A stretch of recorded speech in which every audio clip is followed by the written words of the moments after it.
เรียบร้อย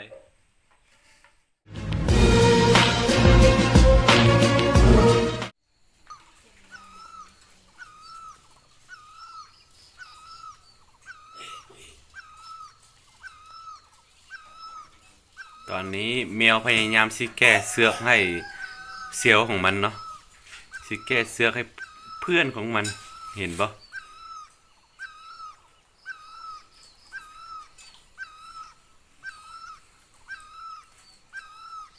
เพื่อนสีตังสายพันธุ์ได้เลยคนเด้อ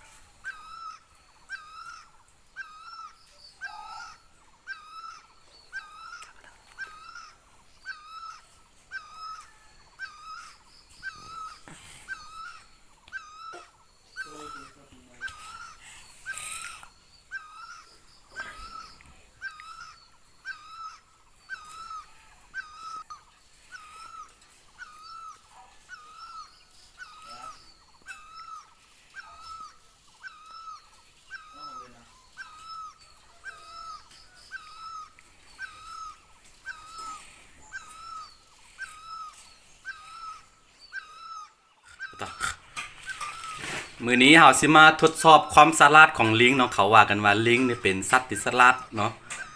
เป็นห้องมาจากคน เฮาสิเบิ่งว่ามันสามารถแกะเสือกเองได้บ่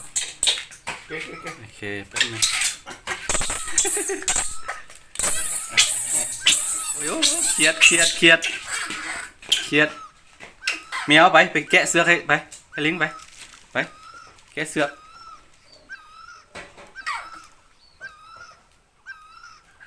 สิลองสิท่าเบิ่งว่ามันสลัดซำใดเอามัด3สั้นเนาะแกะเสือกไว้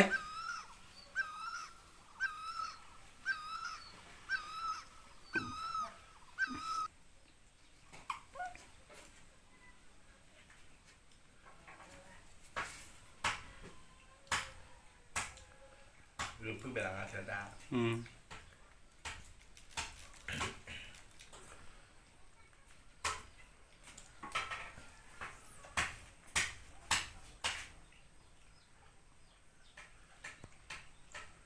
ไม่เอา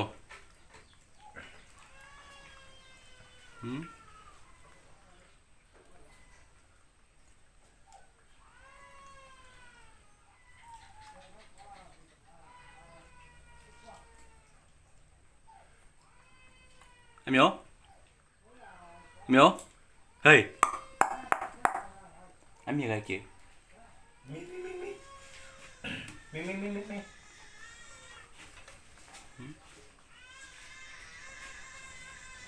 อันเมนตายมีเป็นลิงที่ขี้อิจฉาสุดเวลาเขาเอิ้นเมียแล้วมันจะอิจฉาไปแกะเสื้อใครไป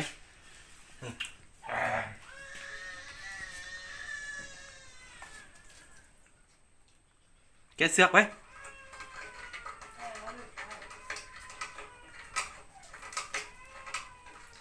ทำไมที่เราเนี่ยมิว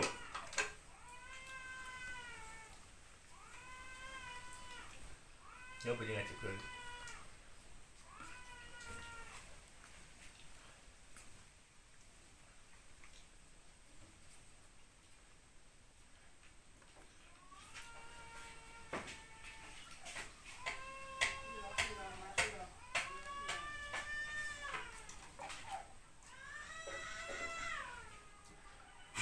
แมวก็ซวย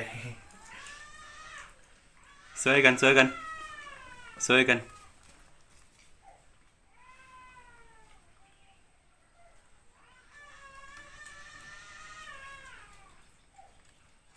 วก็มาเพิ่มอัดใจให้ยืนสมาร์ทได้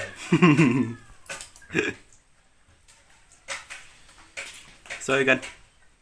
ช่วยกันเพื่อสิแกะได้ก่อน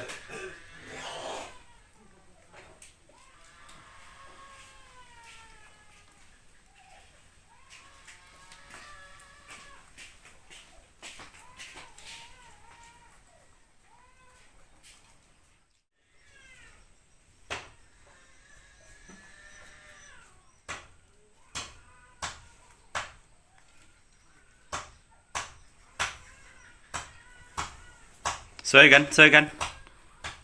ไว้เมียวช่วยช่วยน้องไว้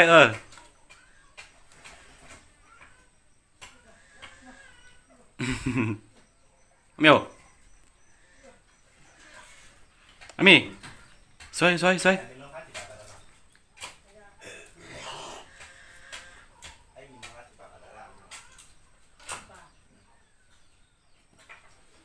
อันนั้นคือบุกไปละ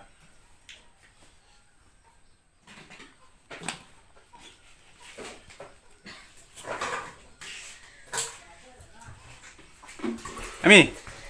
อามีช่วยน้องไว้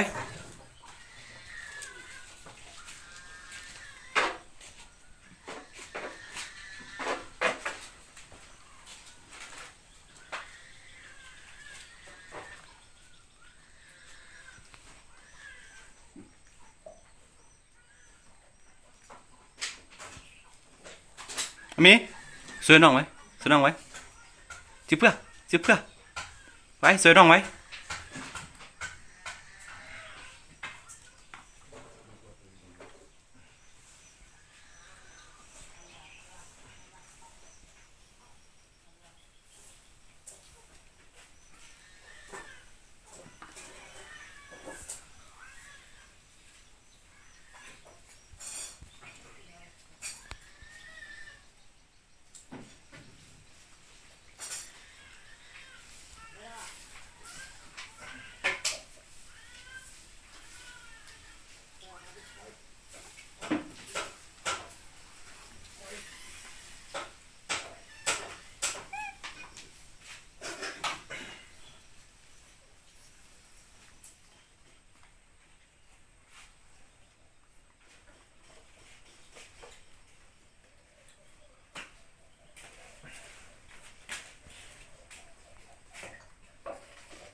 ใกล้แล้วใกล้แล้วไว้จิบเพื่อจิบเพื่อ